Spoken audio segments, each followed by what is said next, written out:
जोबोरैनो सांग्रां जा चिरां जिल्लायाव फिन आरोबाव गिलुबालु दैबाना खानामाखा दैमाया बे समाव गिथावना दैनि दाहारजों बोहैगासिनो। चिरां बिजिनिनि सिङाव थानाय सुबाइजार खुंग्राजरा सिसुबारि दलगाव ओनसोलफोराव थांनाय 2 बोसोरसो सिगां खालामाथियाव खानामाखा दैमाया बायफ्लंबोनानै सुबाइजार ओनसोलखौ लोमसावजोबदोंमोन। बेनि उनाव फिन आरोबाव देग्लायबो दाउ अमा माइ माइरं बोहैखारलांनायनि लामा लादों खानामाखा दैमाया। रायजो राजाफ्रा फोरमायनाय बादिब्ला लोमसावनाय दै बानाया थांनाय मंगलबार मोनानिफ्रायनो माखासे ओनसोलखौ एसे लोमबोदोंमोन। नाथाय दिनै बेलासि समनिफ्राय हरखाब दै लोमसावनाया गिथावना महर लादों होननानै ओनसोलनि सुबुंफ्रा फोरमायदों।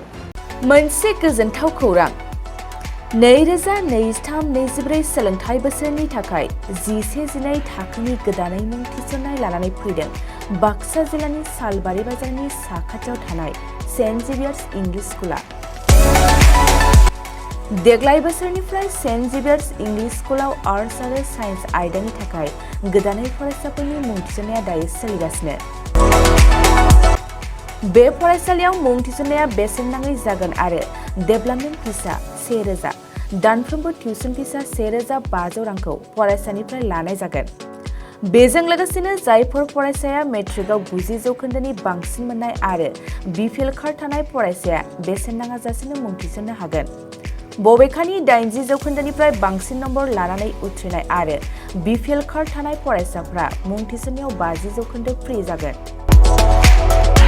बेबादिनो उननि जौखोन्दो लानानै उथ्रिसारनाय आरो बिपिएल कार्ड थानाय फरायसाफोरनो रेहाय होनाय जादों। लोगोसे बे फरायसालियाव फरायसाफोरनि थाखाय हस्टेलनि खाबुबो दं।